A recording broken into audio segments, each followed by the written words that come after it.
Hindi ka sigurado dyan dahil hindi mo naman sila nakikita sa loob. Alam mo bang sabi sa akin nung kakilala ko? Minsan daw yung pawis nila nahahalo sa tinapay nila. Di ba mainit doon sa loob? Tapos minamasa nila yung tinapay. Tutulo yung pawis nila. Kaya dagdag panlasa yun. Hindi naman totoo yung ganyan. Hindi ka pa naniniwala sa akin. Para namang sinabi mo na wala akong ibang kakilalang nasa bakery. Hindi mo ba pansin na bibihira sa mga panadero ang kumakain ng tinapay? Naku, lahat yung kinakain mo sa labas, may mga sikreto silang paggawa. Yung fishball, may uod yun na nasasama. Yung ex ko nagtatrabaho yun dati sa paggawaan ng fishball. Nakikita raw nila na nilalangaw yun. Kaya ayaw niyang kumakain kami dun dahil nandidiri siya. May mga itlog daw ng langaw yon nasasama kapag ginagawa ang fishball. Akala mo yata lahat ng kinakain mo malilinis Kumakapon na ka sa paggawa ng sakin. Lahat yan marurumi ang paggawa. Iba-iba lang ng pamamaraan para hindi mahuli. Kahit naman yung mga sikat na kainan, ganun din. May nagsabi pa nga sa akin, minsan daw nahuhulog na yung pagkain, pinapagpagan lang nila. Halos lahat ng mga Pilipino ay hilig talaga ang pagkain. Kaya marami rin ang naglalako ng pagkain o kaya'y nagtitinda sa tapat ng kanilang mga bahay. Pang-almusal man yan o pang-merienda. Pero paano kung ang taong pinagbibilhan mo ang magdadala ng sakit sa'yo dahil sa labis niyang kadugyutan? Ano kaya ang magiging parusa ng isang taong mapagsamantala sa tiwala na ibinigay sa kanya ng iba? Ate, hindi ka ba maghuhugas ng kamay mo? Hinugasan mo ng puwet si Junior. Naghugas naman ako, okay na yun. Anong paghuhugas pa ba ang kailangan? Hindi mo kasi inayos Konting sabon lang tapos banlaw na kaagad. Hindi mo man lang kinuskos. O kaya mag-gloves ka. Mura lang yung disposable nun. Magkano lang yun? Para maging malinis naman ang niluluto mo. Lumpia pa naman yan. Tingnan mo, nilamukos-lamukos mo na. Sus, okay lang yan. Ganon din naman sa mga mamahaling restaurant Akala mo ba malinis magluto ang mga yon? Hindi rin naman nila makikita kung paano ko to ginagawa. Dagdag pampasarap to sa tinda ko. Tingnan mo nga sila, di ba? Lagi nila akong dinadayo. Masanay ka na rito, Ninya. Alam mo, kahit na pagkain ng mga mayayaman, ganito rin ang ginagawa. Hindi lang nila nakikita. Hindi ba? Kasi sa amin, doon sa probinsya, maayos naman kami mag-prepare ng pagkain. Saka kapag ganyan, hindi talaga kami humahawak kung saan-saan. Nakakadiri kaya yan. Ikaw ba, kakain ka ng ganyan? Hindi ka kikita sa negosyo mo kung ang dami mong kaartehan. Kung kaartehan ang pagiging malinis, sige ayos lang matawag na maarte. Hindi naman porke hindi nila nakikita kung paano mo hinanda yung pagkain. Hindi mo na rin aayusin. Ate, hindi naman yan libre. Binibili nila yan. Ibig sabihin nun, kasama sa binabayaran nila ang kalinisan ng kinakain nila. Kahapon nakita ko, hindi mo hinugasan yung pinaggamitan mo ng lutuan mo ng sopas. May mga ipis kaya yun kagabi. Hinugasan ko naman yun, kaso iniipis pa rin dyan sa kusina mo. Oh, hinugasan mo na pala bakit ko pa huhugasan? Saka sinalang naman sa mainit yung kaserola. Ibig sabihin namatay na ang germs. Kaya ito kapag niluto ko to, mamamatay na rin ang germs. Kaya huwag ka na mag-overthink ha. Hindi naman ikaw ang kakain. Kung kakain man tayo nito, ano naman, totoo naman talaga na wala na tong germs. Saka hindi tayo mayaman dito para mag-inarte ha. Kung gusto mo, bumalik ka doon sa probinsya. Doon ka na lang kina nanay. O sige, ang dami mong satsat. Iprito mo na to. Gagawa pa ako ng suka. Alam mo naman ng mga tao, mamaya lang nandito na yung mga yan magtatanong kung anong merienda. Napapailing na lamang si Ninya sa ginagawa ng kanyang kapatid. Matagal ng tindera ng pagkain si Marivic. Nakapwesto siya sa tapat ng kanilang bahay kung saan may nakalatag lang na lamesa. Wala nang asawa si Marivic habang ang 4 na taong gulang niyang anak ay kasama niya. Dahil nais na maghanap ng trabaho ni Ninya sa syudad, nagpasya siyang makitira muna sa bahay ng kanyang ate. Hanggat wala pa siyang napapasukan, nais niya sanang tulungan ito sa pagbebenta para kahit na wala siyang ambag sa bahay, hindi nakakahiya. Pero hindi niya rin kinakaya ang itsura ng kusina at kung paano nagluluto ang kanyang ate. Pero kahit na anong sabihin niya, hindi naman ito nakikinig sa kanya dahil nakasanayan na ito ni Marivic. Hindi rin naman alam ng mga taong bumibili sa kanya. Sa katunayan, masarap naman magluto si Marivic, kaya binabalik-balikan siya. Ilang araw pa ang lumipas, maging si Nina ay hindi kayang kumain ng luto ng ate. Pero si Marivic at anak nito ay walang kaarte-arte. Naku Nina, kainin mo na yan. Huwag ka magsayang ng pagkain. Tandaan mo, mahirap lang tayo rito ha. Huwag mo na lang isipin kung paano yan niluto. Kung yun man ang problema mo, na hindi ko naman nakikita na problema. Ayoko ate, bibili lang ako ng Milo kahit yun na lang ang ulamin ko. Ay, bahala ka sa buhay mo. Tingnan mo, sa ngayon lang yan. Kapag nagtagal ka na, masisikmura mo rin yan. Hindi ka naman mamamatay dyan. Kumakain ka nga ng kinilaw eh. Iba naman yun ate. Anong iba dun? Hilaw nga na isda yun na binabad lang sa suka. Yun ang ew. Nakita ko kung paano mo niluto to eh. Kinagatan na nga ng pusa yung hotdog, tapos isinama mo pa. Hindi mo nalang hinayaan na kainin, total nahulog naman na. Diyos ko naman, Ninya. Alam mo ba kung gaano kamahal ang gastusin ngayon? Kung akala mo ako lang ang ganyan magluto, aba, hindi mo nakikita ang ginagawa ng iba? So ano, porket ginagawa nila, gagayahin mo na? Oo na, naiintindihan na kita. Ganyan ka magsalita dahil naninibago ka pa.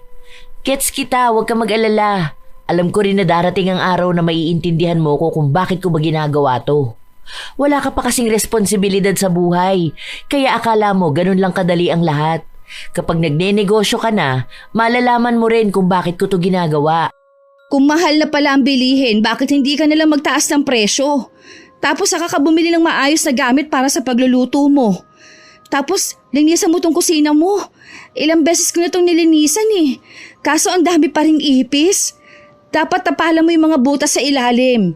Tapos may mga binabayaran ata para magtanggal ng mga ipis. Para maging malinis lang tong kusina mo ate. Gastos na naman. Kita mong maliit na nga lang ang nagiging tubo ko sa pagbebenta tapos puro pagastos dito sa bahay. Hindi ko na kailangan magdagdag pa ng ganyang babayaran. Mura lang yun ate. Sige, ikaw muna ang magbayad. Tapos kapag pasok ko dito sa trabaho ko at nakasahod na ako, babayaran kita. Para naman to sa mga taong bumibili sa'yo. Kasi sa totoo lang, akong naawa sa kanila eh. Siyempre, hindi ko naman pwedeng sabihin kung anong ginagawa mo dahil baka ikaw naman ang masira. Ay, wag mo talagang susubukan na gawin yan, sinasabi ko sa'yo. Mag-aaway tayo kapag ako nawala ng benta. Kaya nga tinutulungan kita, di ba? Dahil baka malaman nila, ano na lang sasabihin nila sa'yo? Wala ba ni isa sa mga kapitbahay mong nakapasok na sa kusina? Hindi naman ako nagpapapasok. Ay, bahala ka dyan. Saka mo gawin yung mga naiisip mo kapag may pera ka na. Hindi yung sa akin mo ipapasagot. Pinapagulong ko na nga lang yung puhunan ko eh. Yung iba panay din utang sa akin, hindi naman nagbabayad. Hayaan mo sila. Kapag nagtaas ako ng presyo, magrereklamo yung mga yan. Kilala ko sila. Kahit na anong pilit ni Nina sa kanyang kapatid, hindi siya pinakinggan ito. Ilang araw pa ang nakalipas. Nagkaroon na ng trabaho ang dalaga sa isang patahian, kung saan kilala rin ang kanyang ate. Bumibili pala ang mga yon kay Marivic. Malapit lang naman ang bahay nila sa lugar kung saan nagtatrabaho si Nina. Be, kung sakali bukas makakadala ka kaya ng pangmeryenda rito? Hindi ko po alam kung anong oras magluluto si ate. Ubusan ng mga tinda ng ate mo eh. Paano kaya kung magpa-order ka rin dito? Para hindi na tayo lalabas kung sakali man. Kayo ba, gusto niyo ba ng merienda bukas? Order na lang tayo sa ate ni Nina. Sige po, sabihan niyo nilang ako. Sandali, magtatanong ako kay ate kung anong iluluto niya bukas. Pero kung sakali man na marami kayo mag-order, baka magluto na lang yun. O sige, send ka sa GC. Gagawa ako para sa pag-order ng pagkain. Pwede ring pang lunch kung sakali o almusal ano. Karamihan kasi sa amin, dito na kumakain eh. Nakakatuwa mang isipin na madadagdagan ang taong bibili sa kanyang ate. Nakakalungkot na hindi niya masabi kung paano ba yun niluluto ni Marivic. Ayaw naman niyang masira ang negosyo ng ate niya. Ngayon na dumarami na rin ang bumibili sa kanyang ate, dapat lang mapanatili niyang malinis. Hindi pwede na may maisasamang buhok o kaya ay paan ng ipis na nangyari noon. Mabuti na lang at nakita niya kaya naalis niya. Pag-uwi ng bahay, may dala siyang pamatay ng ipis. Oh, ito ate. Kapag tapos natin kumain, mag-spray ako ha. Para naman mamatay na yung mga ipis. Ang bibilis pa naman nila magparami. Uy ate, ano ba naman yan? Bakit may tambak na naman dyan? Di ba ang sabi ko, huwag ka maglalagay ng basura dyan dahil dyan mo nilalapag yung mga pagkain niluluto mo. Nilinisan ko na yan eh. Oo nga, pero aalisin ko naman yan mamaya. Maghuhugas ako ng plato pag tulog ni Junior. Ako na maglilinis ng kusina at baka hindi mo rin naman malinis ng maayos. May mga binili na akong gamit dito ate. May gloves ka na rin ha. Gamitin mo naman to, lalo na kapag maghahalo ka ng pagkain. Hindi yung nagkakamay ka. Tapos kakamot ka kung saan-saan o kung ano-anong hahawakan mo. Para lang malinis. Ang dami mong gastos. Kung sana yung pinambili mo, binigay mo na lang kay nanay, di ba? Nagbigay naman na ako sa bahay. O ito, para to sa kalusugan ng mga tao na bibili sa'yo. Yung mga katrabaho nga gusto na magpa-order eh. Okay sana yon, dagdag kita sa'yo kaya ayokong mapahiya sa kanila. Ay, hindi ka naman mapapahiya sa luto ko. Sa luto mo, hindi talaga. Pero sa klase ng pag-aasikaso mo, hindi. Baka mamaya may maisama kang itlog ng ipis sa palitaw. Nung nakaraan, nakita ko may paa ng ipis. Ayoko namang makita nila na ang dugyot, di ba? Makakatulong naman to sa'yo, te. Hindi to gastos. Dahil para to sa mga taong bumibili sa'yo. Dami mo talagang arte. Nang matapos silang kumain, inisa-isa ng dalaga ang paglilinis sa kusina. Binabad niya ang mga kaserolang paglulutuan, ang mga sandok at iba pang kubyertos. Dahil nakatiwangwang lang sa kusina, alam ni Ninya na ginagapangan yon ng mga ipis. Ew, ang dumi naman itong lagay ng mga kutsara. May tai pa yata ng daga. Ano ba naman tong si ate? Hindi naman siya ganito pinalaki ni nanay. Alam niya naman na maarte sa ganito si nanay eh. Makita lang na may ipis na gumagapang, lahat na ng plato kailangang hugasan at ibabad sa mainit na tubig. Ay, hindi kaya ng isang gabi ang paglilinis sa kusina niya. Susunod, bibilihan ko ng lagayan ng mga plato to para may takip. May anak pa naman siyang bata. Tapos ganito ang pinagagamit niya sa bata. Akong nai-stress sa kanya. Ginawa na lang ng dalaga kung ano ang makakaya niya para malinisan ang buong kusina. Hindi niya natapos lahat, lalo na't pagod na rin siya at may pasok pa siya kinabukasan. Ang dami ring naglabasang ipis sa ilalim ng lababo matapos niyang gamitin ang binili niyang pamatay ng mga ito. Kinabukasan, maagang nagising ang dalaga. Naabutan niya ang ate na naghahanda na ng lulutuin para sa mga nag-order sa kanya. Kita mo na, mas maganda kapag malinis, hindi ba? Bukas, wala akong pasok. Yan namang sa ilalim ang lilinisin ko. Oh, saan mo nakuha yan ate? Ano yan? Wala akong makitang toothpick eh. Kaya ito na lang sa walis tingting. Pantusok lang naman para hindi maghiwalay kapag prinito. Ate, walis tingting talaga? Seryoso ka ba? Ang dumi niyan. Ginagamit natin yan sa banyo. Ano ba naman yan? Para namang mamamatay ka kapag hindi ka lumapit sa mga marurumi. Ang OA mo naman. Hindi naman to yung sa pinangwawalis natin. Yung sa taas ko to kinuha ha. Sa kahinugasan ko to. Tapos isinama ko sa prito. Di ba mamamatay ang mga germs sa kumukulong mantika? Pwede ka namang gumamit ng ibang bagay ate. Ang dami mong arte, maligo ka na. Ilan ba ulit ang order sa'yo? Magpapasobra ako ng 2. Baka may iba pa sa kanila na may gusto eh. Tapos chat mo ko kung ilan ang mag-o-order ng merienda mamaya. Magluluto ako ng bilo-bilo. Yung maayos naman ate. Huwag mo lamutakin yung bilo-bilo. Yung alam mong malinis na kayang kainin. Kaya namang kainin ah. Ako nga nakakain ko eh. Ikaw lang naman ang puno ng kaartehan. Akala mo naman kasi pinanganak kang mayaman. Para namang hindi ka kumain ng lupa nung nasa probinsya tayo. Naku, kung iiwas ka sa germs, baka maging sakitin ka. Ay, nai-stress ako sa'yo. Hindi na alam ng dalaga kung paano pa nga ba niya pagsasabihan ng kapatid. Kung hindi naman ito nakikinig sa kanya. Mas pinipili pa rin kung ano ang gusto kahit na hindi naman tama. Ilang araw pa ang nakalipas, palagi na lang pagod si Nina, lalo na kapag tambak ang tinatahi niya. Kaya hindi na siya nakakapaglinis sa kusina. Dahil doon, naulit na naman na dumami ang mga ipis. Hindi naman pinapansin ni Marivic dahil sinasabi niya na kahit naman patayin niya, hindi naman nauubos ang mga ipis. Minsan pa nga ay ginagapangan ng pagkain na nasa lamesa, lalo na kung hindi ito tinatakpan ni Marivic. Kapag naman nag-aasikaso siya, minsan ay may mga langaw. Hindi na niya binubugaw dahil marami raw. Kaya naman ni minsan ay hindi kumain si Nina ng gawa ng ate niya.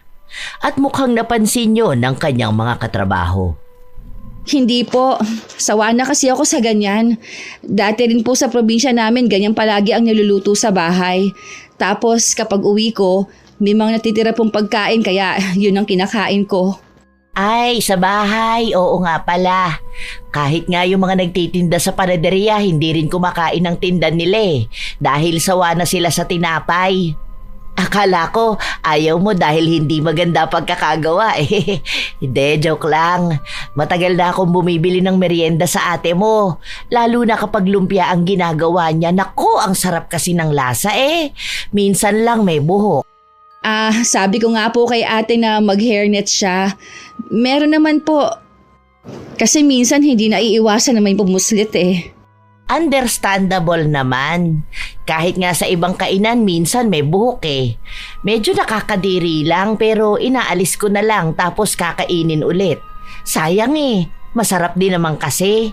Tapos ang sarap-sarapan ng pagkakagawa ng suka. Ay oo nga pala, natanong mo na ba ang ate mo kung nagpapa-order siya ng suka? Bibili sana ako. Yung asawa ko kasi mahilig sa sausawan. Ay, yon ang hindi ko nasabi ate. Minsan kasi pagka-uwi pagod na ako Hindi na nga ako nakakakain. Pagpalit ng damit, tulog na agad. Chat mo na lang siya. 2 sana order ko kasi bibigay ko sa biyenan ko yung isa. Sige ate, wait lang. Pakunwaring nagpadala ng mensahe ang dalaga sa kanyang kapatid. Kahit na ang totoo ay hindi niya ito sinasabi kay Marivic. Alam niya kung paano itimpla ng ate ang suka sa isang maruming pitsil na hindi hinuhugasan. Kaya may mga itim-itim na pumapalibot sa bunganga ng pitsil. Kapag naaalala niya ang itsura, para bang kinikilabutan siya. Pero noong araw din na yon, nagdala ng merienda si Marivic. Okay na yan, ubusin nyo na. Sige, utang na lang kung wala kayong pambayad. Marivic, yung suka ko ha. Baka naman makalimutan mo. Suka? Anong suka? Hindi mo pa ata nababasa chat ng kapatid mo. O-order ako ng suka, 2. Ay, ito rin daw si Sheena. Oh, ayun din daw. Ilista mo na lang. Basta wag mong kalilimutan ng sa akin ha. Dadalaw ang mga biyanan ko kaya ibibigay ko yung isa. Sige. Bukas papadala ko kay Nina. Sige salamat. Hindi na nakaligtas ang mga katrabaho ni Nina sa nakakadiring timpla ng suka. Nang makauwi na ang dalaga, naabutan niya ang kanyang ate na nagtitimpla na ng suka. May 4 na bote na siyang nagawa. Habang ang 3 pa ay itinitimpla pa. Wala ka naman chat sa akin. Hindi ka nag-chat no?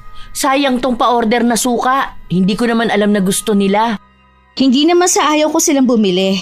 Bala ko sana na bibili muna ng bagong paghahaluan niyang suka. Tapos imbudo na rin. Tingnan mo nga yung bunganga na imbudo mo. Kulay pula yan pero ngayon nangingitim na. Tapos yung pitsil halatang hindi hinuhugasan. Bakit huhugasan pa ginagamit ko rin naman? Tuloy-tuloy kong ginagamit. Saka bago ako magtimpla, binabanlawan ko naman ng tubig, no? Tubig lang? Hindi mo hugasan ng sabon. Saka kapag hindi ka nagtitimpla, nakatiwangwang lang yan dyan, di ba? Nilalangaw. May mga itlog na ng langaw. Nagiging uod talaga yun. Hinuhugasan ko nga ng tubig, kaya nawawala rin. Saka hindi naman inuuod ang suka, no? Mamamatay sila rito. Kaya nga walang uod ang sili kapag nasa suka. Bumili ka na lang muna ng bago mong timplahan. Magkano lang yun?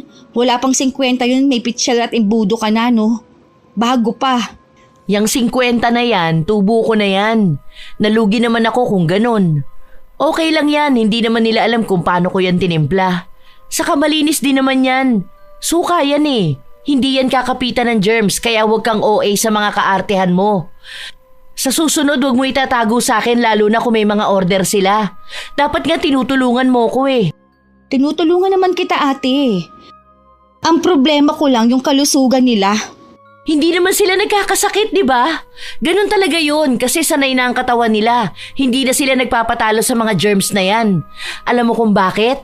Kasi kahit sila sa bahay nila, malamang nagkakamay din sila. O yung paghahanda nila ng pagkain nila parehas ng sakin. Wala ka pa kasing alam sa mundo. Hindi ko yan pupunahin kung wala akong alam ate. Sinabi ko na yan kay nanay. Oo, kaya nga pinagalitan ako. Pero wala rin naman siyang magagawa dahil wala siya rito. Alam nga namang siraan niyo ako sa social media, di ba? Hindi kayo kapamilya kung ganun ang gagawin niyo sa akin. Baka kapag may... Ate, ano yan? Bakit may patay na daga naman dyan sa platuhan? Kanina lang yan. Yung pusa kasi bit-bit yan. Tapos tumalon siya. Kaso nahulog dyan. Mamaya alisin ko yan. Nakikita mo naman na nagtitimpla ko, di ba? Kapag nakita mo na naman na kinamay ko yan, baka sabihin mo sa akin na ang dugyot ko na naman. Nakakadiri naman eh. Di ba nilagyan ko na ng cover ang platuhan? Inalis ko, paano? Sa gaba lang. Sa gabal? Parang nga hindi gapangan ng ipis o ganyan na malalaglagan ng daga. Alam mo ate, pagod na pagod ako ngayon. Pero hindi ako makakatulog kung hindi ko lilinisan yan. Mabuti pa nga, tulungan mo ko. Pagkatapos mo dyan, isarado mo itong mga to ha. Yung dalawa na nakabukod. Para yan dun kay Edna. Halos sumuko na ang dalaga sa mga nangyayari. Ayaw niyang umalis ng bahay kasama si Marivic dahil gusto niyang bantayan ang ginagawa nito. Dahil alam ni Nina na kapag pinabayaan niya ang kanyang ate, kung ano-ano na naman ang gagawin nito sa kanyang mga tinda. Ilang araw pa ang lumipas, nagkaroon naman ng bagong pagkakakitaan si Marivic. Nina, pa-order ka doon sa mga katrabaho mo ng homemade embutido at longganisa. Nagbebenta ka rin yan? Saan naman galing yan? Paano mo naman ginawa yan? Duda ka na naman sa ginagawa ko? Ano ba naman yan? Malamang nag-aaral ako ng ibang negosyo. Napanood ko to sa YouTube. Tapos may kakilala akong gumagawa rin ng ganito.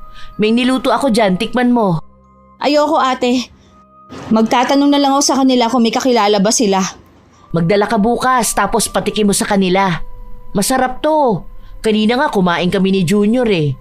Tikman mo lang kasi. Ayoko nga ate. Tingnan mo nga, kinakamay mo yan. Tapos ang haba ng kuko mo. Yung mga pumapasok sa kuko mo, tinatanggal mo tapos ibabalik mo. Tapos yan, panglumang kasiradong gamit mo eh. Sobrang daming alikabok na nakatago. Sigurado akong bara-bara mo lang na hinugasan yan eh. Bahala ka nga sa buhay mo. Puno ng kaartihan niyang katawan mo, hindi ka naman mayaman. Bakit? Mayaman lang ba ang dapat nag-iinarte? Kung makakaapekto yan sa kalusugan ko, hindi ako kakain yan. Para namang hindi ka bumibili ng pagkain sa labas ah. Hindi naman talaga. Hindi ka bumibili ng tinapay? Bumibili ako pero alam ko naman na malinis ang pagkakagawa nila. Hindi ka sigurado dyan dahil hindi mo naman sila nakikita sa loob. Alam mo bang sabi sa akin nung kakilala ko? Minsan daw yung pawis nila nahahalo sa tinapay nila. Di ba mainit doon sa loob? Tapos minamasa nila yung tinapay. Tutulo yung pawis nila. Kaya dagdag panlasa yun. Hindi naman totoo yung ganyan. Hindi ka pa naniniwala sa akin. Para namang sinabi mo na wala akong ibang kakilalang nasa bakery. Hindi mo ba pansin na bibihira sa mga panadero ang kumakain ng tinapay? Naku, lahat yung kinakain mo sa labas, may mga sikreto silang paggawa. Yung fishball, may uod yun na nasasama. Yung ex ko nagtatrabaho yun dati sa paggawaan ng fishball. Nakikita raw nila na nilalangaw yun. Kaya ayaw niyang kumakain kami dun dahil nandidiri siya. May mga itlog daw ng langaw yun nasasama kapag ginagawa ang fishball. Akala mo yata lahat ng kinakain mo malilinis Kumakapon na ka sa paggawa ng sakin. Lahat yan marurumi ang paggawa. Iba-iba lang ng pamamaraan para hindi mahuli. Kahit naman yung mga sikat na kainan, ganun din. May nagsabi pa nga sa akin, minsan daw nahuhulog na yung pagkain, pinapagpagan lang nila. Iba naman kasi yung mga ganun, ate. Ano naman ang pagkakaiba nun sa ginagawa ko? Mga negosyante kami. Alam mo ang tawag doon? Diskarte. Kanya-kanyang gawa lang yan basta hindi lang malalaman ng mga taong bumibili. Hanggat hindi naman nila nakikita ang paggawa, hindi sila titigil kumain. Kaya ganun ka rin sa mga bumibili sa akin. Kapag kumakain ka sa labas, hindi mo naman sila nakikita sa kusina, di ba? Sinasama ka ba nila sa loob para tingnan kung paano nila lutuin? Hindi naman, di ba? O, paano mo nasisigurado na hindi nila kinakamay ang pagkain mo? Na nung dinudurog nilang sinangag hindi sila galing ng banyo. Naku, sa kaartehan mong ganyan, baka wala ka na ibang kainin. Kahit naman sa karinderya, akala mo malilinis yun? Baka nga mas marumi pa sila magluto sa akin hindi pa masarap timpla nila. Hindi naniniwala si Nina sa kanyang ate, pero base sa kung paano nga kumilos si Marivic, tila ba nagdududa na siya sa mga pagkaing nabibili niya. Wala pa rin kasing nakakapansin ng kadugyutan ng kanyang ate. Kaya paano kung hindi nga rin niya alam na may ibang pamamaraan ang mga nagbebenta ng pagkain? Natigil na rin siya sa pagbili ng mga pagkain, kaya ang ginagawa na lang niya ay siya ang nagluluto para may baunin siya. Hindi ganon kasarap ang luto niya kagaya sa kanyang ate, pero maayos naman ang lasa para sa kanya. Dahil siya lang din naman ang kakain nun. Ilang araw pa ang lumipas, pumatok din ang bagong binebenta ni Marivic. Be, pa-order ka mo ulit ako ng 3 embutido tapos 2 kilong longganisa ha. Wala na bang ibang tinda ang ate mo? Nagustuhan kasi ni mama yung gawa niyang embutido Tapos mas madali rin lutuin para ipabaon sa mga bata. Alam mo naman, minsan sa sobrang busy ko, hindi ko na maharap ang magluto ng ulam. Yun, pwede na isabay sa kanin. Huwag niyo sanayin mga anak niyo sa ganung pagkain. Kahit pa masarap yun, hindi pa rin healthy. Oo, alam ko na ate kong nagbebenta sa inyo, pero hindi naman ibig sabihin nun na hindi ko na rin kayo pipigilan bumili. Ayos lang sana kung paminsan-minsan lang, hindi ba? Hindi naman din araw-araw yun. Kapag kasi wala na kaming oras ng asawa ko maghanda ng pagkain ng mga bata, yun na lang. Itatabi ko lang sa ref. Sige, sasabihan ko na lang si ate. Saka kung may iba pa siyang tinda, pa-order ha. Napapailing na lamang si Nina sa ginagawa ng kanyang mga katrabaho o ang mga bumibili sa tinda ng kanyang ate. Ngayon kasi na marami nang ibinebenta si Marivic, nagiging sobrang abala nito. Kaya mas lalo niyang hindi nalilinisan ang kusina at mga kagamitan. Isang araw, walang pasok si Nina, kaya siya na ang naglinis ng kusina bago pa man magising ang kanyang ate at magsimula na sa negosyo. Kapag nagising kasi si Marivic, hindi na nito mahihintay ang paglilinis niya. Diyos ko po, kinikilabutan naman ako. Nanlilimahid naman sa dumi itong mga gamit ni ate. Yak, inuuod na itong sandok niya Tapos ipapadaan lang sa tubig. Ay, nakaka-stress naman. Kawawa naman talaga mga makakakain nito. Hindi man lang iniisip ni ate na pati anak niya pwedeng magkasakit sa ginagawa niyang ganito O ito pa. Tinapalan ko na nga para wala nang makadaang daga Ayan na naman, ang daming tae ng daga. Sinasarili na lamang ng dalaga ang inis na nararamdaman. Pinadali niya ang paglilinis. Binabad niya ang mga lagayan at binanlian din ang mga ito. Sinigurado niyang malinis ang gagamitin ng kanyang ate. Pati itong mga gamit niya sa panimpla hindi man lang takpan, Diyos ko naman. Itong asing nakatiwangwang. Paano kung umihi ditong daga? Ako magkakasakit sa mga nakikita ko Panigurado nito sa loob ng ref ang daming kalat. Mas lalo siyang nawindang matapos na makita ang ilang mga lumang pagkain na hindi inaalis ng kanyang ate. Itinapon niya ang mga yon. Halos maduwal siya sa pandidiri. Ilang sandali pa ay pumasok sa kusina si Marivic. Anong nangyayari sa'yo? Ang dumi ng...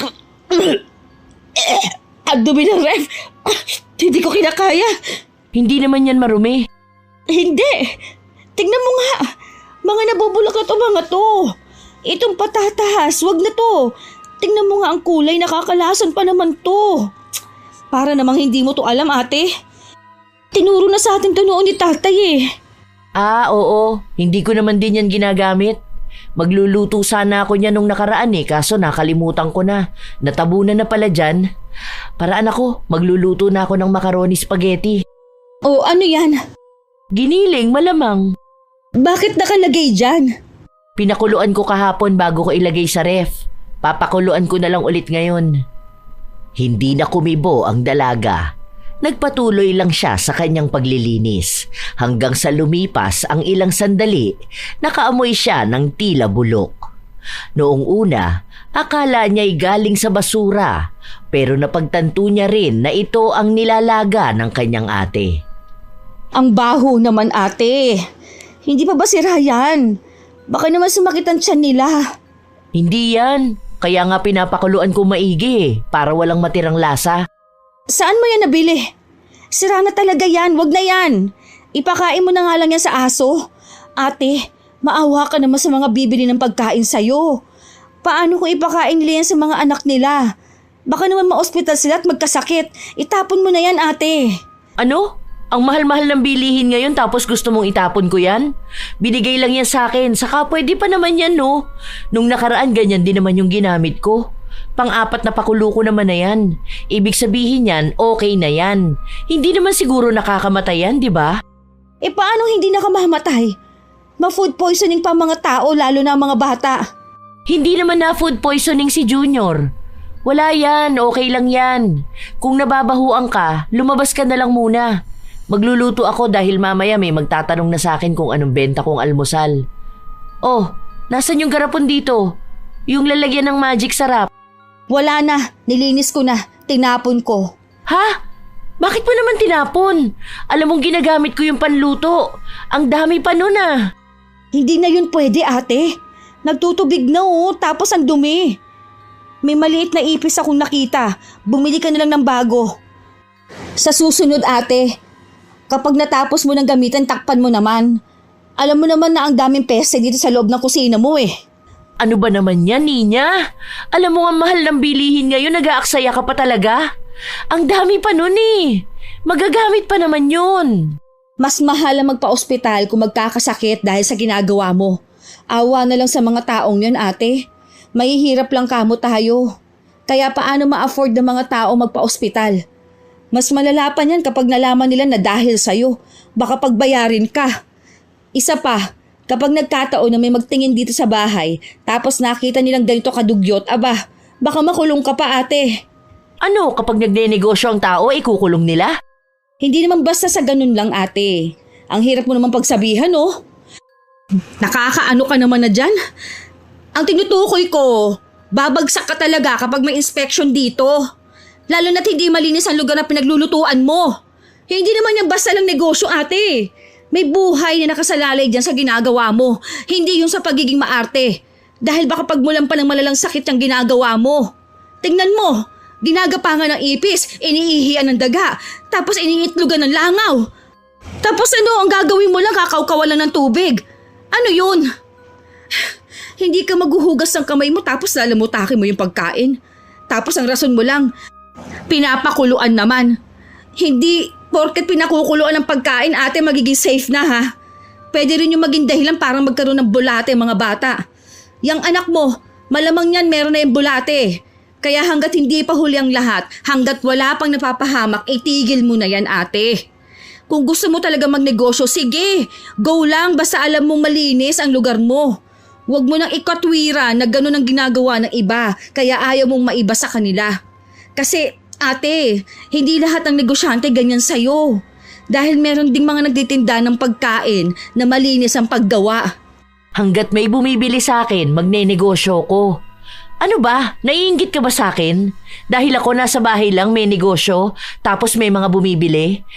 Habang ikaw nagtatrabaho lang sa patahian at isang araw sa isang linggo lang magpapahinga? Kung gusto mo, pwede namang dalawa tayo ang magnegosyo, di ba? Hirap kasi sa'yo kapag naiinggit ka, ang dami mong napupuna. Ate, hindi lang yan basta pagpuna. Tingnan mo rin mismo ang paligid mo. Tatanungin ko sana kung ikaw bang nasa kalagayan ng mga customer okay sa'yo na kumain kung ganito kadumi ang ginagawa sa pagkain mo.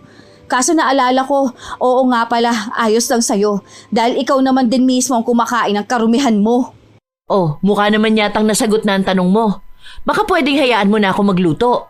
Anong oras na oh? Tumabi ka na dyan, ang dami mong nirereklamo. Kahit naman anong sabihin ng dalaga, hindi niya rin naman mababago ang pag-iisip ng kanyang ate.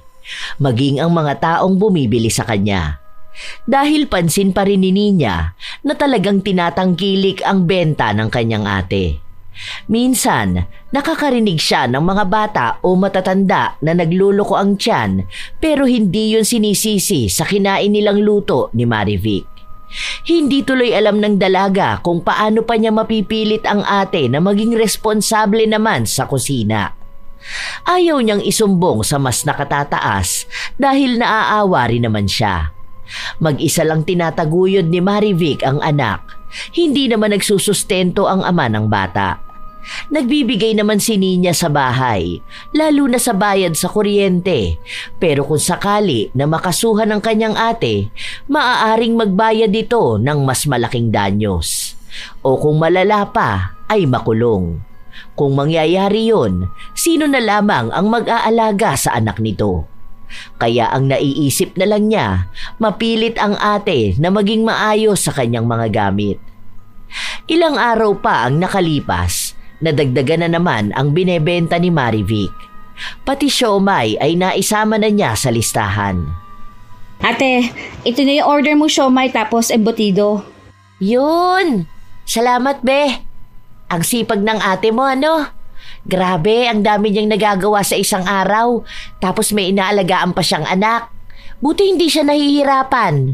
Bakit kaya hindi ka nalang sumama sa ate mo na magnegosyo? Alam mo, sa lakas ng business niya ngayon, pwede nyo na yan i-post online. Kumbaga, maghanap kayo ng mga reseller. Mabababigay nyo sa kanila tapos sila na lang bahala magpatong. Masarap pa naman gumawa ang ate mo. Kuhang-kuha niya yung timpla na gusto ko. May magic ata ang ate mo eh. Alam mo ba, nung nakaraan, bumili yung asawa ko sa katrabaho niya ng longganisa. Naku, hindi masarap. Masyadong mabawang tapos puro harina lang. Hindi tulad sa ate mo, malaman na. Tapos ang sarap talaga. Puro na lang ang sarap, ano? Wala akong hilig sa ganyan, ate. Gusto ko talaga itong sa tahi-tahi eh. Para kapag nag-apply ako sa abroad, may experience na ako. Ay, oo nga pala, balak mo mga ibang bansa. Oo, okay na rin yan. Pero sabihin mo sa ate mo na huwag niyang titigilan ng paggawa ng masarap na pagkain, ha? Oo, sige po. Hindi naman talaga maikakaila na masipag si Marivic. Alam ito ng kanyang kapatid. Namamangha din naman siya sa determinasyon ng kapatid at naniniwala siya na kung ipagpapatuloy ng ate ang kanyang negosyo, malaki ang tsansa na magkaroon siya ng pangalan sa ganong industriya. Ang kinakatakot lang ng dalaga ay kapag may ibang nakaalam ng sikreto ng kanyang ate, maaari itong magamit laban sa kanya. Pero paano nga ba niya pangangaralan ito kung wala namang laban ng kanyang mga salita? Ilang araw pa ang nakalipas, hindi nakapasok sa trabaho si Edna.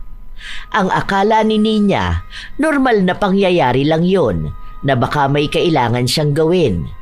Pero nalaman niya na isinugod sa ospital ang anak nito dahil sa labis na pananakit ng tiyan. Nang marinig niya yon, kinabahan na agad ang dalaga. Hindi na siya mapakali dahil iniisip niya na maaaring may kinalaman ang binili nitong ulam. Nang makauwi na si Ninya, agad niyang kinausap ang kapatid. Doon niya nalaman na 3 bata na ang naisugod sa ospital dahil sa siomai na gawa niya. Ate, baka mamaya niya may pumuntang pulis dito. Hindi na nga ako magbebenta ng siomai, di ba? Subok lang naman. Hindi ko alam anong nangyari eh. Sila lang naman ang sumakit ang tiyan. Ako nga hindi eh. O kahit si Junior. Meron din yung ibang mga bata at nakakain. Baka naman may iba silang nakain o may ibang nangyari sa kanila. Ate, alam naman nating dalawa na ikaw talagang may kasalanan nun. Tigilan mo na yan muna. Tingnan mo nga oh. Ayan, nakakalat na naman ang mga sandok mo. Naku talaga ate. Hay, tumigil ka na. Huwag ka na mag-overthink ha. Okay na ang lahat. Hindi naman ako makukulong dahil wala namang magtuturo sa akin. Pwede ko naman sabihin na baka iba ang ginawa ng anak nila. Bakit? Sa pagkain lang ba pwedeng magkasakit ang isang tao? Ha? Ang tigas na ulo mo talaga. Mas matanda ka naman sana sa akin eh. Pero hindi ka naman makausap ng maayos. Ano ba naman yun? Inis na si Nina sa ginagawa ng kanyang ate. Alam niyang hindi niya ito basta mapipigilan, kaya dapat mag-isip siya ng ibang paraan. 2 araw pa ang nakalipas, saka lang ulit pumasok sa trabaho si Edna, pero halata sa kanya ang pagod at may bit-bit na problema. Ate, ayos ka lang ba? Parang kanina ka pa dyan tuliro ah. Kumusta na ba ang anak mo? Nagloloko pa nga rin ng tiyan niya hanggang ngayon. Nag-aalala ko dahil kasama niya lang sa bahay yung pinsan niya. Nagsuka nga raw ngayon. Hala, kawawa naman.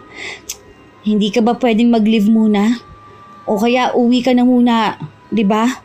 Para sana maalagaan mong anak mo. May iniinom ba siyang gamot ngayon? May iniinom naman siya, kaso minsan talaga bigla na lang sumusumpong. Hindi ko na nga alam ang gagawin ko eh. Hindi rin namin alam kung ano bang nakain niya, pero ang sabi, baka marumi ang proseso ng pagkakagawa. Yung anak ko na yon mahilig magkakain sa labas. Nai-stress na ako. Yung pinsan niya rin, ganyan. Pero yon 2 araw lang naman nagtae. Sa kanya, na-ospital na ng ilang araw. Iniisip ko kung talagang tatagal ang sakit niya, baka mag-resign na ako. Iiwas mo na lang muna siguro siya sa ibang pagkain. Oo, sa ngayon puro lang muna siya lugaw eh. May mga sinabi rin yung doktor na dapat niyang iwasan na pagkain. Nahihirapan nga ako ngayon kasi yung mga pwede niyang kainin, yun naman ang mga ayaw niya. Lalo na gulay, nako doon ako hirap. Wala bang mga herbal ganon? Baka yun makatulong sa kanya. Yun nga ang sabi ni Mama sa akin. Bukas pa kasi pupunta sa bahay si Mama. Kumuha siya nung hindi ko alam tawag doon sa halaman na yun pero ipapanguya sa kanya yung dahon kaso mapait. Alam mo naman ang mga bata, ayaw ng ganon. Hayaan mo ate, magiging maayos din ang anak mo ha. May nakasabay kaming bata, ganon din ang nangyari sa kanya, nagsusuka. Pero yun daw, pagkatapos ata kumain ng siomay dun sa pinagbilan niya malapit sa school. Kaso wala na dun yung nagbebenta. Ang hirap talaga magtiwala sa mga pagkain ngayon, ano? Kaya dapat mag-ingat kayo sa mga kakainin nyo. Huwag na magbibili kung saan-saan. Mas magandang sa bahay talaga magluto kahit yung mga merienda. Wala nga akong baon ngayon. Anong sabi ng ate mo? Magdadala kaya siya rito? Ha? Wala naman siyang sinabi. Ano lang, may kanin ako rito. Bili lang tayo ng sardinas. Bakit? Hindi na ba nagluluto ang ate mo? Nagluluto pa rin naman pero ngayon kasi parang naging busy siya sa ibang bagay. Kahit ba merienda? Oo, kahit pa merienda. Basta hindi siya nagluluto Ewan ko kung kailan ulit. Huwag ka na lang muna magbibili kung saan-saan.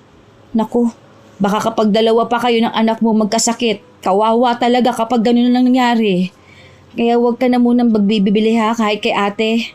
Alam mo, iniisip ko nga na ipaalbularyo ang anak ko Alam mo yun, baka mamaya may nagawa yun na hindi namin alam.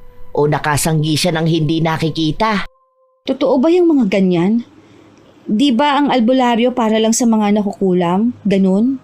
Hindi Maraming kayang gawin ng mga albularyo. Hindi ko naman sure kung may nabati nga ba siya. Pero wala namang mawawala kung susubukan namin At saka nakaka-stress talaga kapag bata ang nagkakasakit. Napakahirap alagaan. Lalo na ang arte sa gamot o mga iniinom. Pati sa pagkain hindi maawat. Kapag gusto niyang kumain, ako talagang kakain siya. Pero totoo yung mga mangkukulam? Alam mo, galing akong probinsya pero hindi ako naniniwala sa mga ganyan. Sa amin, meron naman doon sikat na mangkukulam. Ang daming dumadayo sa kanya. Pero kasi ako, never ko naisip magpakulam Pero ewan ko rin ba kung gaano katotoo ang mga ganyan? Oo naman, hindi ko pa rin naman naranasan magpakulam pero kasi alam ko totoo yung ganun. Tita ko nga pinakulam noon. Talagang sobrang sakit daw ng tiyan niya. Alam mo yung parang may mga tumutusok na karayom sa kanya? Ganun daw yung pakiramdam. Oh, meron naman nun sa syudad. Di ba sa mga probinsya lang yun? Wala rin kasi ako napagtanungan yan dito eh. Alam ko kasi mga tao rito hindi naniniwala sa ganyan. Hindi meron na noon, ano ka ba? Sa Quiapo pa lang ang dami na eh. Meron din ako kilala, taga Cubao. Pati dito meron naman. Diyan sa Baclaran. Saan banda? O bakit? Magpapakulam ka ba? Hindi naman. Curious lang ako. Hindi ko kasi alam na pag-ala-gala lang pala ngayon ng mga mangkukulam eh. Tapos nandito pala sa syudad, no? Dati kasi talaga nagtatago pa yan sila. Dahil kapag nahuli sila, susunugin sila. Wala siyang pwesto pero kada umaga makikita mo yun. Mukha siyang pulubi na namamalimos pero kapag tinanong mo siya, marunong yun. Kasi dati, naalala ko, may kasama ako nagpunta sa kanya. Dati kasi dyan ako nag-work sa Double Dragon bago ako mabuntis nun. Yung katrabaho ko, niloko siya ng jowa niya tapos ayun, may nagsuggest sa kanya na pumunta nga raw siya sa mangkukulam na yon. Kapag umaga, doon siya nakapwesto malapit sa simbahan. Hindi ko na lang alam ngayon kung andoon pa siya ha. Ayos pala yun. Sa katunayan, alam ng dalaga kung bakit may nabubuong plano sa kanya. At ang plano na yon ay ipakulam ang kanyang ate. Bata pa lamang sila, alam na niyang masama ang magpakulam. Lalo na siyang lumaki sa probinsya. Kahit na hindi siya naniniwala sa ganon, ilang beses na silang pinangaralan ng kanilang mga magulang. At kahit pa ng kanilang lola na wag silang lalapit sa itim na kapangyarihan dahil masama yun. Malaki daw ang magiging kapalit sa kanilang kaluluwa. Pero alam din naman ni Ninya na hindi naman magiging malala ang kanyang parusa kung hindi naman niya ipapapatay ang ipapakulam niya. Noong wala siyang pasok sa trabaho, sinubukan niyang puntahan ang matandang tinutukoy ni Edna. Ang dami namang matatandang pulubi rito. Sino kaya rito? Ang weird naman kung tatanungin ko kung mangkukulam sila, di ba? Baka mamaya mapahiya pa ako. Baka ma-scam din ako. Hindi ko man lang tinanong kung anong itsura. May isang matandang lumapit sa kanya at nagtanong kung gusto niyang magpahula. At sa hindi niya mawaring dahilan, itinanong niya kung marunong ba itong mangulam. At sinabi naman ng matanda na marunong nga siya. At yun na lang ang kinapitan ng dalaga. Ibinigay niya ang buhok ng kanyang ate at ang klase ng kulam na gusto niyang gawin dito. Pinaliwanag niya rin ang dahilan kung bakit nais niyang wag masyadong lalaan ang ipapagawa sa kanya. Kasunod naman nun ay sinabi rin sa kanya na huwag niyang papapuntahin sa ospital ang ipapakulam niya dahil doon ito mamamatay, lalo na kapag naturukan na siya ng gamot sa katawan. Tinandaan niyong mabuti ni Ninya dahil malaki ang responsibilidad niya sa anumang mangyayari sa kanyang kapatid. Konsensya rin ang dadalaw sa kanya sa oras na mapahamak ito. Pag-uwi niya ng bahay, naabutan niyang maayos pa naman ang kanyang ate. Nagbabalot ito ng embutido na ginawa niya. Gumala ka? Sino kasama mo? O baka nakipag-date ka? Oo, gumala ako. Pero mag-isa lang ako. Bumili lang din ako nitong spray sa ipis. Ubus na kasi eh. Para sa susunod, kapag may oras ako, maglilinis ako ng kusina. Alam mo ba yung nangyari sa anak ni Ate Edna? Huwag ka na muna magbenta sa kanya ha. Sinabi mo sa kanila na hindi na ako nagluluto? Nagulat ako nagchat sa akin si Carolina. Bakit daw hindi na ako nagdadala sa kanila? Kasi ang sabi mo hindi na ako nagluluto. Bakit naman gano'n na sinabi mo sa kanya? Alam mo naman na hindi ako tumitigil sa pagluluto, di ba? Lalo na kung may order naman sila. Ang dami mo namang sinasayang na order. Ate, ayoko lang naman magaya sila sa anak ni Ate Edna. Alam mo ba na hanggang ngayon nagsusuka pa rin yung bata? Malakas ang pakiramdam ko na dahil sa dumi ng paggawa mo doon sa nakain niya eh. Meron na rin akong mga nabalitaan ngayon na nasusugod sa ospital. Hindi kaya nagsusukat tae. Lalo na doon sa mga bata pa talaga. Arte lang ng tiyan nila yun sa una. Pero masasanay din naman sila kapag nagtagal. Tingnan mo nga ako. Nakita mo ba na nanakit ang tiyan ko? Tibayan lang talaga yan ng sikmura. Hindi ako magtataka kapag may pulis na kakatok sa bahay dahil nagreklamo na sila sa pagkain mo. Kung may reklamo sila, hindi tatagal ng ganito ang negosyo ko, ha? Kaya huwag ka na dyan mag-overthink. Walang pulis na kakatok. Tuloy ang negosyo ko. Maraming may gusto ng luto ko. Hindi ko naman problema ang luto mo, ate. Ang sinasabi ko kung paano ka magluto. Yang gamit mo. Yang paligid mo. Alam mo, kung talagang mahal mong pagnenegosyo, alam mo rin kung paano mo aalagaan ang mga taong bumibili sa'yo. Kaso, sa halip na alagaan mo sila, ikaw pang gumagawa ng paraan para magkasakit sila eh. Kapag may nakaalam itong ginagawa mo, nitong pamamaraan mo, mawawalan sila ng tiwala sa'yo. At sa oras na mangyari yon, kahit na ano pang sarap ng pagkain mo, pandidirihan na nila. Kahit na dumating pa ang panahon na magbago ka, wala nang maniniwala sa kalinisan mo. Dahil marinig pa lang nilang pangalan mo, nakakabit na sa'yo ang karumihan ng gawa mo. Wala namang nakakaalam nito maliban sa ating dalawa eh. Kapag nalaman nila, ibig sabihin sinabi mo sa kanila, di ba? Kaya kung ayaw mo magkaroon ako ng issue sa kanila, baka pwede mo naman itago na lang yung alam mo. Kung sinabi ko sa kanila, edi sana wala na talaga naghahanap ng luto mo. Edi sana malalaman din ni Ate Edna na ikaw ang dahilan kaya ganun siya ka-stress sa anak niya ngayon. Kung hindi ka rin lang naman apektado, wag mo na lang pansinin. Kung wala namang mawawala sa'yo, di ba? Manahimik ka na lang. Ate, hindi ibig sabihin na hindi ako apektado, hindi na ako magsasalita para sa mga taong apektado. Kasi ako ang naaawa sa kanila eh. Gusto lang nilang kumain. Nagbabayad sila ng tama base sa hinihingi mo.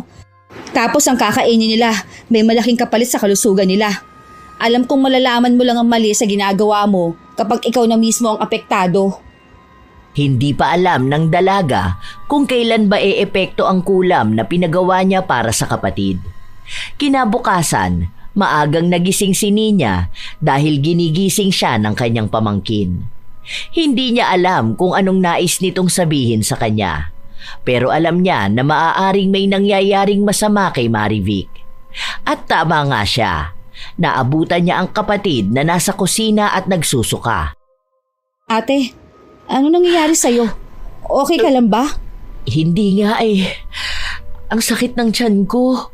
Grabe. Kanina pa ako sumusuka rito tapos hindi naman nawawala ang sakit. Nagpunta na rin ako sa banyo pero wala talaga. Ano bang kinain mo? Yung ulam kagabi na longganisa. Yan ang nga bang sinasabi ko eh.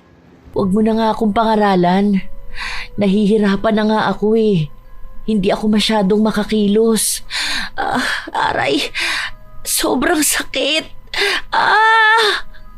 Dahil may sakit ang kapatid at wala ring mag-aalaga sa pamangkin, hindi pumasok sa trabaho si Nina. Nagpaalam siya at sinabi na kailangan ng kapatid niyang dalhin sa ospital, kahit na hindi naman niya dadalhin. Ayaw rin ni Marivic dahil natatakot siya sa maaaring makita ng doktor. Dahil sa sama ng pakiramdam ni Marivic, hindi siya nakagawa ng para sa negosyo.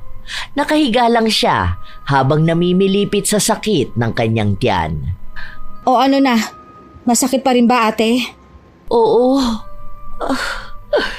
Hindi ko alam kung nawawala ba. Basta, kanina medyo masakit lang tapos ngayon bigla siyang kumulo na parang gutom. Tapos ayan, atake na naman ang sakit. Nautot naman na ako eh. Nagbawas na rin ako pero wala talagang nangyayari. Sobrang sakit pa rin. Pero wag mo akong dadalhin sa ospital ha. Alam mo naman na takot ako. Ano? Ganyan na lang ba? Titiisin mo na lang yan? Baka bukas pwede na ulit ako makatayo. Baka maayos na ako, no? Malay mo ngayon lang to. Kailangan ko lang sigurong magpahinga. Tapos na ako maglinis ng kusina. Maayos na. Wala na yung mga dumi. Ang dami kong tinapon. Kasama na yung laman ng ref. Yung mga bulok na karne. Ano ba naman yan, Nina? Ang sakit! Ano? Manghihinayang ka pa rin ba sa mga yun? Ate, Yang nangyayari sa'yo. Baka yan na mismong dahilan kung bakit kailangan mo maging malinis na sa kusina mo. Ate, sa lahat ng bagay, talagang sa pagkain mo pa naisipang maging dugyot. Sa daming parte ng bagay, sa kusina ka pa talaga naging pabaya. Ano? Sana gets mo naman na ako doon sa mga sinasabi ko. O ayan, malamang ganyan mismo nangyayari doon sa mga nagkasakit dahil sa pagkaing binenta mo. Paano ang negosyo ko? Hindi pa naman pwede na. Aray ko naman. Ano ba naman to? Hindi mo na kaya, ate. Huwag mong pilitin ang sarili mo, ha? Hayaan mo. Kapag naging maayos ka na, saka ka bumalik sa pagluluto. Ililipat ko mga gamit sa kusina kasi patatapalan ko yung mga butas para wala ng mga ipis na maglalabas-pasok dito. Tapos yung mga lumang kaserola, itinapon ko na rin pala. Saka yung mga bulok mong gamit. Nais pa sanang umapela ni Marivic pero hindi na talaga niya kaya ang sakit na nararamdaman. Kahit na anong pilit niya, hindi nawawala ang kanyang sakit. Halos umiiyak na rin siya sa tuwing may kung anong namimilipit mula sa kanyang tiyan. Nakakakain pa naman siya pero hindi ganong karami dahil inaalalayan niya rin ang kanyang tiyan. Dahil sa nangyayari sa kanya, malaki ang naging epekto sa trabaho ni Nina. Hindi niya kasi pwedeng basta iwan ang kanyang ate, lalo pat dalawa lang sila ng 4 na taong gulang nitong anak ang nasa bahay. Isa rin sa kanyang inaalala ay baka may magdala sa kapatid niya sa ospital. Sigurado ka ba na magre-resign ka na? Pwede ka naman ata mag-leave kung sakali. Oo, ate. Hindi ko kasi pwedeng pabayaan si ate eh. Hindi ko rin naman kasi alam kung hanggang kailan siya ganun. Nakakahiya naman dito dahil matatambakan kayo ng trabaho. Kawawa rin siya ano? Ano kaya yung naging sakit na ganyan? Pasalamat na nga lang ako sa Diyos na gumaling na rin ang anak ko. Alam mo ba, muntik na rin ako mag-resign. Baka may virus na kumakalat, no? Hindi ko alam, ate. Basta ang alam ko lang, dapat nag-iingat palagi sa kinakain. Sige po, aalis na ako ha. Baka umiiyak na naman si ate sa bahay. Katulad ng iniisip ng dalaga, umiiyak nga ang kanyang ate nung nakauwi na siya.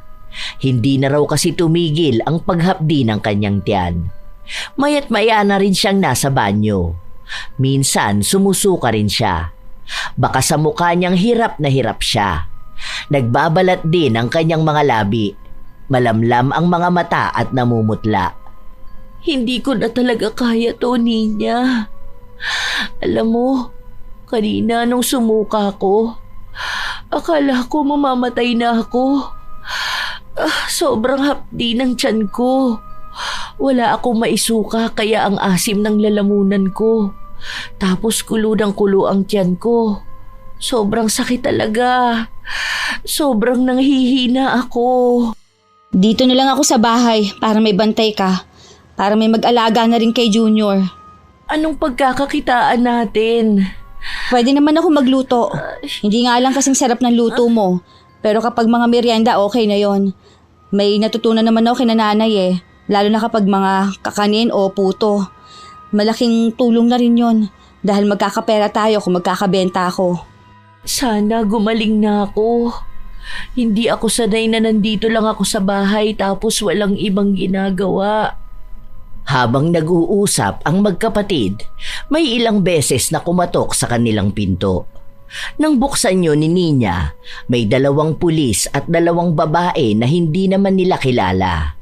Sinabi ng mga pulis na may reklamo silang natanggap na ang pagkain daw ni Marivic ang dahilan kung bakit may mga nagkakasakit. May ipinakita silang papel para makita ang itsura ng kusina. Hindi naman natakot ang dalaga na ipakita ang kusina nila dahil malinis yun. Wala na ang mga bulok na pagkain. Wala na rin ang mga bulok na gamit. Sakto rin nakabibili niya lang ng mga bagong lagayan. Kaya nung nakita ng mga pulis na malinis naman ang pinaglulutuan nila, walang naisampang kaso kay Marivic. Nang makaalis na ang mga nagtingin ng kanilang kusina, pumasok na sa loob ng kwarto si Nina. Anong nangyayari? Sino yung mga yun?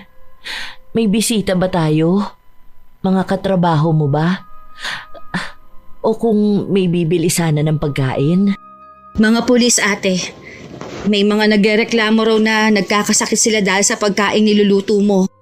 Buti na lang, wala silang nakita na kahit na ano sa kusina natin. Kita mo na yon? Sabi sa'yo darating ang araw na may magrereklamo sa'yo. Ganyan din mismo ang nararamdaman nila. Masakit ang tiyan. Paano naman mangyayari yun? Hindi naman ganun dati. Baka naman may virus na nangyayari ngayon sa Pilipinas. Tapos isisisi lang nila sa akin. Ako lang ba ang nagbenta ng pagkain sa kanila? Ate, kahit na anong gawin mo, hindi lulusot yung mga sinasabi mo. Alam mo, kung sakali na hindi ko pa nalinis ang kusina, tapos ikaw pa ang nandun, tapos naabutan nila na ganun, nakakarimaharim na itsura, ay ewan ko. Kung hindi ka nila basta nilang damputin. Hindi mo pa rin ba talaga gets ha, ate? Ano bang tingin mo? Kasi hindi ko naman talaga alam kung anong nangyayari. Tama naman ang sinabi ko na hindi ko kasalanan Baka sa akin na lang sinisi. Hindi natin sigurado kung sino ba talaga ang may kasalanan nung sa iba. Pero alam ko ate na alam mo na may mali ka rin. Ano, hindi mo pa rin ba tatanggapin? Gusto mo rin bang danasin ng anak mo yung ganyan sa nararamdaman mo? Kasi kung yan ang nararamdaman ng iba, baka malaki ang tsansa kapag pinagpatuloy mo magluto sa dugyot na kusina, hindi malabo na pati si Junior daranas din ng ganyan. Kasi matagal ko naman ang ginagawa yun. Hindi ibig sabihin na matagal mo nang ginagawa, yun na ang tama. Kahit na ilang taon pa yan, kung mali talaga, mali talaga. Hindi mo pwedeng gawing palusot ang nakasanayan na kahit na mali. Kasi naman, ang mahal naman ng bilihin. Para namang hindi mo alam. Ano namang kinalaman nun sa kalinisan? Hindi naman apektado ng presyo ng bilihin ng pagiging malinis mo sa kusina. Ano nangyari sa'yo, ate? Samantalang dati, nung nasa bahay ka, ikaw pang palaging nagagalit kapag makalat ang kusina. Ayaw mong may mga nakatiwangwang. O tapos dito sa bahay mo, nagulat ako. Wala ka nang pakialam kahit na naggagapangan ng mga ipis. Tapos tuwan-tuwa ka pa na nagnenegosyo ka. Hindi mo alam ang laki ng epekto ng ginagawa mo sa kalusugan ng ibang tao. Hindi lang sa matatanda ha, pati sa mga bata.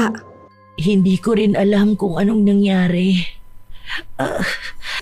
Naaalala ko lang, simula nung nagkaroon ako ng asawa at anak, hindi na ako nagkaroon ng oras sa paglilinis sa kusina.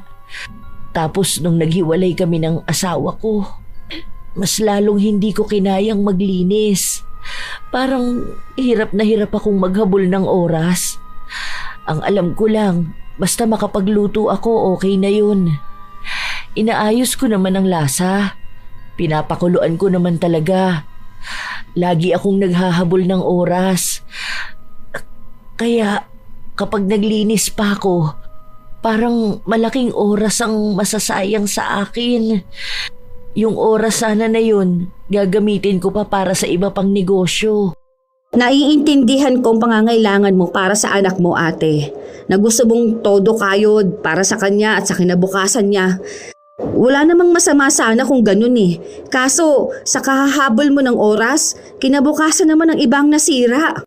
Alam ko naman ang mga pinagsasasabi mo sa akin noon Naiintindihan kita. Kahit naman ako nandidiri kapag nakikita ko pero minsan, hindi ko na yun napapansin. Kasi ate, sa totoo lang, gusto kitang suportahan dyan sa negosyo mo. Kaya nga gusto kong magpunta ng abroad para makatulong ako sa'yo na magpatayo ng maliit na kainan. Kasi sa totoo lang, ang daming may gusto ng luto mo Kahit naman sa probinsya natin, hindi ko nga magaya-gaya ang timpla mo. Kaya ayokong masira ka sa kanila. Dahil ang mga customer mo mag-aangat sa'yo o ang magbabagsak din sa'yo. At sa oras na bumagsak ka, hindi ka na nila maibabangon. Malaking kasiraan ang kadugyutan, ate, dahil kamumuhian ka ng lahat. Tama ka naman. Kaya, sorry kung ako ang ate mo pero ako pa ngayon ang matigas ang ulo, ha? Pagpasensyahan mo na ako. Siguro kung hindi ko nga naranasan ang ganitong klase ng sakit, baka hindi ako magbabago. baka mas lalo lang din akong malubog sa paghihirap. Pagluluto ang nagpapasaya sa akin. At kung mawawala pa to, baka nga hindi ko kayanin. Salamat sa iyo, kapatid ko. Palagi kang nandito sa tabi ko. Ikaw pa ang naging mas ate sa atin. Huwag kang mag-alala, ate, ha? Andito lang ako sa tabi mo. Magkakampi tayo. Kapag gumaling ka na, magtutulungan tayo sa negosyo mo. Makakaya natin to. Hindi ka na mag-isa rito sa bahay. Hindi ka na mag-isa sa pangarap mo. Nakaramdam ng tuwa ang dalaga dahil sa wakas ay nakita niya rin ang pagbabago sa kanyang ate. Sa mga salita nito, talagang tinanggap niya ang kanyang pagkakamali at sinabi nito na kapag gumaling na ulit siya, sisiguraduhin na niyang magiging maayos na siya sa kusina. Ang ipapakain niyang luto sa mga tao ay hindi na marumi. Hindi siya magiging dahilan para magkasakit ang iba. Dahil siya mismo, naramdaman niya ang kakaibang sakit. Kung halos hindi na niya kayanin, paano pa kaya ang mga bata na naging apektado ng kanyang kadugyutan? Paano na lang ang mga ina nila na labis na nag-aalala sa kanila? Dahil kung anak niya ang nagkaganon, tiyak ay hindi niya rin alam ang kanyang gagawin. Sa paglipas ng mga araw, hinanap ulit ni Nina ang matandang babae at pinakiusapan niya ito na alisin na ang kulam na pinagawa niya sa kanyang kapatid. Dahil ngayon ay nakikita na niyang mas maayos na ang kanyang ate. Alam niyang malaki na ang magiging pagbabago nito kapag gumaling na siya. Inabot din ng halos 2 linggo bago gumaling si Marivic. Hindi pa siya ganon kagaling dahil minsan may pagkakataon na biglang hihilab ang kanyang tiyan. Pero hindi naman katulad noon na namimilipit talaga siya. Muling bumalik sa negosyo si Marivic at tinuturuan niya rin ang kanyang kapatid. Ate, ito, gumawa ako ng page para kung sakali na malapit lang tapos gusto nila magpa-deliver ng pagkain, mga merienda, ganon. Alam ko marami dito na gusto rin ng mga ganyan eh, lalo na yung mga nag-work sa company. Ano yan? Pwede ba yan? Sino magde-deliver niyan? Ako rin ba? Paano yan kapag magluluto ako? Pwede siya sa Lala Move, ate. Sila naman na magbabayad din nun. Mas maganda yung ganito para at least mas makikita ng iba yung tinda mo. Paano kung masasarapan pa sila, di ba? Babalik-balikan nila. Then, ire-recommend. Pati dito sa longganisa mo at embutido. Hindi talaga ako marunong sa mga ganyan eh. Buti na lang nandito ka. Ay, salamat talaga. Oo naman, ate. Di ba nga sinabi ko na sa'yo na susuportahan kita sa business mo? Siyempre, kasama na itong mga ganito para mas lalong lumawak ang business mo at mas makilala ka pa. Pero siyempre, meron lang tayong pwedeng tanggapin na order sa isang araw dahil ayoko naman na mapagod tayo. At ayaw ko rin naman na hindi makapaglinis ng kusina, ano? Oo naman, dahil aawayin talaga kita kapag ginawa mo na naman yun. Naku, ayoko ma-stress sa mga ipis ha. Buti na lang wala na sila ngayon. Natakot na ata sa akin. Oo, ikaw ba naman ang kalaban ng maruming kusina eh? Tara na, magmerienda na muna tayo. May niluto ako dyan. O kakain ka na niyan, di ba? Hindi na yan katulad noon. Ay, salamat naman. Makakakain na rin ako ng luto mo. Miss na miss ko na kaya yun, no? Alam mo bang nung nasa bahay pa ako, sabi ko kina nanay, tataba ako rito dahil nga panay ako kain. Alam naman nila na kapag ikaw nagluto, wala akong ibang gagawin kundi ang lumamon. Medyo na-diet ka lang nung una, ano? Okay, sige. Patatabain kita dito sa bahay. Talagang kakain tayo hanggat may makakain. Masaya na si Nina sa naging pagbabago ng kanyang ate. Bumalik na ang Marivic na kilala niya. Ang maarte sa kusina at ayaw na ayaw ng kalat. Simula noon, naging mas maganda ang daloy ng pera sa kanila. Hindi na nagtrabaho sa ibang bansa si Nina dahil naging katuwang na siya ng kanyang ate sa lumalaki nitong negosyo. Parehas nilang inuunti-unting tuparin ang kanilang mga pangarap. Kasabay na rin ang pagtulong nila sa kanilang mga magulang. Marami na rin ang tumatangkilik sa mga binebentang pagkain ni Marivic.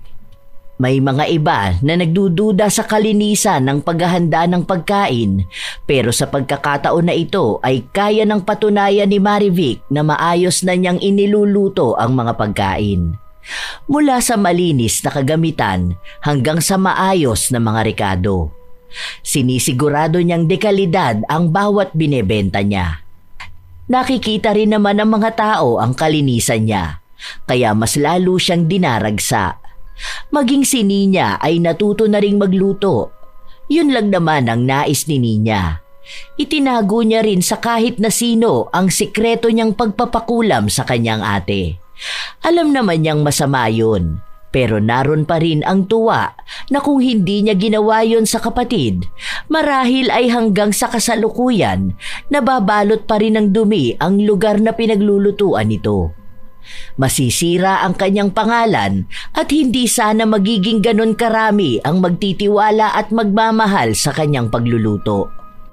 Alam naman nating lahat na minsan hindi naman malilinis ang mga pagkaing nabibili natin sa kanto o sa kung saan man. Pero dahil ugali ng mga Pilipino ang pagtangkilik sa pagkain, tila ba nakakaligtaan na ring tingnan ang kalinisan. May mga tao pa ring hindi isinasaalang-alang ang kalusugan ng mga taong bumibili sa kanila dahil mas mahalaga pa rin sa kanila ang kanilang kikitain. Hindi na iniisip kung saan ba nila inihahanda ang mga pagkaing ibinebenta nila basta't may perang papasok sa kanilang bulsa. May mga lutong ginagawa sa mga kusinang puno ng alikabok, lumilipad na langaw at maruruming kagamitan. Sa halip na linisin muna, mas pinipiling ituloy ang pagluluto kahit halatang hindi ligtas kainin. Hindi lahat ng nagluluto ay tunay na marunong mag-alaga ng pagkain. Sapagkat ang pagluluto ay hindi lang basta pagsasama ng sangkap o paghalo ng lasa. Ito ay isang bagay na nangangailangan ng respeto, hindi lang sa mismong pagkain, kundi sa mga taong kakain nito. Ang tunay na kusinero ay hindi lamang marunong magtimpla, kundi marunong ding magpanatili ng kalinisan. Ngunit sa panahon ngayon, tila ba marami ang nakakalimot sa ganoong prinsipyo. Hindi iniisip ng iba na ang bawat piraso ng karne o bawat patak ng mantika ay maaaring magdala ng sakit kapag hindi iningatan. Ang dumi, kapag nahalo sa pagkain, ay hindi lang basta nakakawalang gana. Ito ay nagiging panganib sa kalusugan ng bawat bibili. Marami ang nagtataka kung bakit may mga bigla na lang nagkakasakit matapos kumain sa labas. Pero kung susuriin, simple lang ang dahilan. Kawalan ng malasakit. Kawalan ng disiplina, lalo na sa kalinisan. Ginagawa ito ng iba hindi dahil sa pangangailangan o dahil sa kakulangan sa pera, kundi dahil wala silang konsensya. Minsan pa, ginagamit nila ang parehong kutsara o kawali nang hindi man lang nililinis. Ipinagpapatuloy nila ang ganitong gawain dahil alam nilang may bibili pa rin dahil mura, dahil mabilis, dahil nakasanayan na ng mga tao. Hindi man lang iniisip na bawat maruming kutsara, malaki ang epekto sa kalusugan ng iba. Ang kalinisan ay hindi dapat ipinagwawalang bahala. Sa bawat kusina, dapat ay may disiplina, sapagkat dito nagsisimula ang tunay na kalidad ng pagkain. Paano mo masasabing masarap ang isang putahe kung ang pinaglutuan nito ay puno ng kalawang o lumang mantika? Paano maipagmamalaki ang iyong niluto kung ang mga kamay mong humawak dito ay hindi man lang hinugasan? Ang totoong masarap na pagkain ay hindi lang nakukuha sa rekado o timpla. Ito ay nasa paraan ng paggalang mo sa mismong proseso ng pagluluto. Tandaan na ang maruming kusina ay isang pagsalamin sa maruming konsensya. Alam ko mga apo na marami sa atin ang hilig talagang bumili ng pagkain sa labas. Wala namang masama doon. Pero dapat tayo rin mismo ay nag-iingat upang hindi tayo magkasakit. At sa mga nagbebenta naman ng pagkain, naway wag lamang pera ang inyong isipin, kundi maging ang kalagayan ng mga bumibili. Kayo ba mga apo? Nakaranas na ba kayo ng tindera na katulad ni Marivic? Ibahagi nyo rin ang inyong opinyon at natutunan sa ating bagong kwento.